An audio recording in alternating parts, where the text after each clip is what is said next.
to show you how to use Salsa J. I already have Salsa J opened up here. I also have a calculator down here. You're going to need a scientific calculator to do some of the calculations later on. First thing I'm going to do is I'm going to do File Open,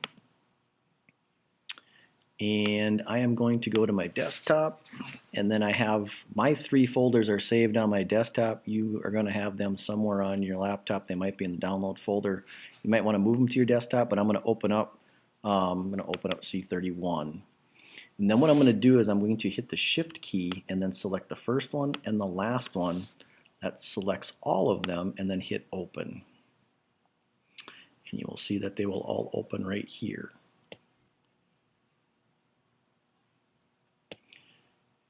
I can minimize that. Now the next thing I'm going to do is come up here. I want to put them into one single stack. So it's going to, so I'm going to select Stacks under Image and then Images to Stack. This is going to put them all in the same stack. Now, when I move the slider, I move from picture to picture. Of the 12 pictures, they're all in the same stack. Next thing I want to do is I want to hit Process, Zoom, and I'm going to zoom in here so that I can see this better. I'm going to zoom in 200%. Right? Now I can see the stars. Now the next thing it's going to tell you to do is it's going to have you adjust the brightness. Well, you can click on the brightness setting right here. Then you get this window. If you go down here to where it says Set, change the minimum value to 0 and the maximum value to 40.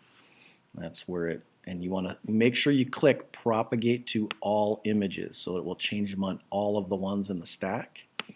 Click OK. Now it's changed the brightness and contrast for the image. Now I can X out of that. Next up,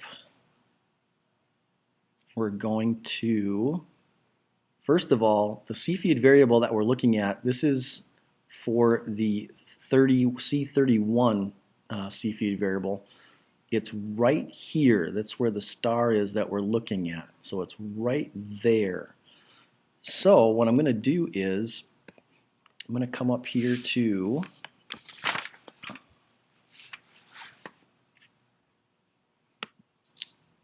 Analyze, Photometry, and then I'm also going to click on Analyze, Photometry Settings. This is where we're going to input the setting of where that star is into this program. So I'll move this down here, and Photometry I'm going to move over here so I can see it. So the star is right here. So notice that when I move my cursor here, over here, the coordinates show up. So try to get it as close as I can to where that star is. It's pretty close.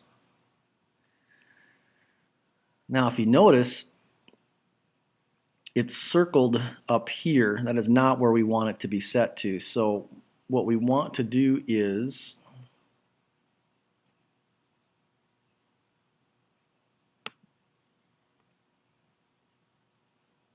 we want to force the coordinates.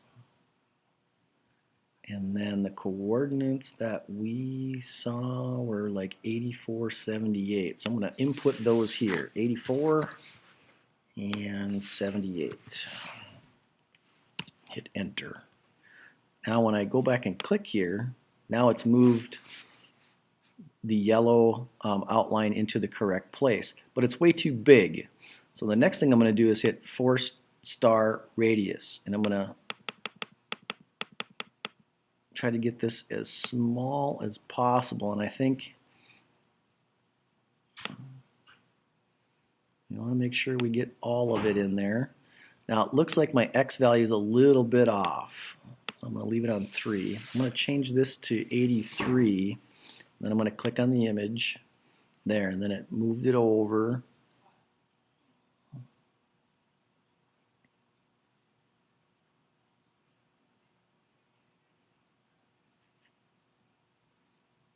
that's pretty close, I think. Now what you'll notice is down here, every time I clicked and it moved the circle, it gave me down here a photometry setting or a reading. The one that I did last is right here, and it shows me the intensity. The intensity is right here, it's 130. That is the number that I want to use then, and I'm going to record that on the data table. So 130, I'm going to record also my X and Y, 83, 78. Once I've done that, then I'm going to go on to the next slide. So I take my slider, drag it. Okay.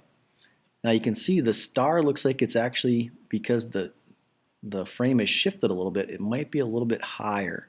So again, now that's a Y coordinate, so I'm going to come in and change my Y to 77. That looks much better. That looks centered.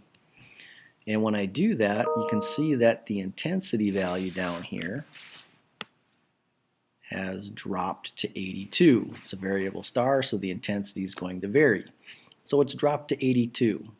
So now, and I did change the Y coordinates, so on my data table, I'm going to write down 83, and I'm going to write down 77 for the Y, and then I'm going to write down the star's intensity as 82.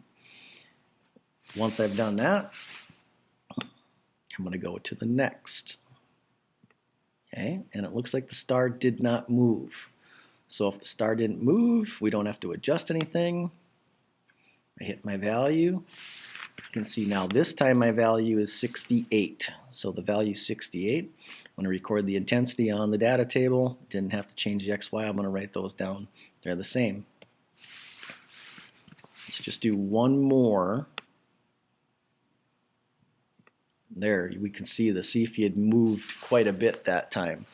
So now I've got to change my X and my Y. Clicking on it won't do it, so we're a little bit lower. So I'm going to try 79, and we're over a little bit. I'm going to try 84. So I've manipulated the X and the Y. Click. Now I'm a little low. I'm going to change this back to 78. Then I'm going to click. That looks good. So that last one I clicked looks good. And look what happens in the difference in the intensity. If I don't have my intensity correct, like here, I just moved it 1 pixel. The intensity was only 59. I changed it, moved it 1 pixel, and it changed the intensity to 97. But that's where the star looks centered to me. So that number is a much more accurate number than the 59 was. And that's why you have to be really careful about making sure that that star is centered inside of the yellow circle.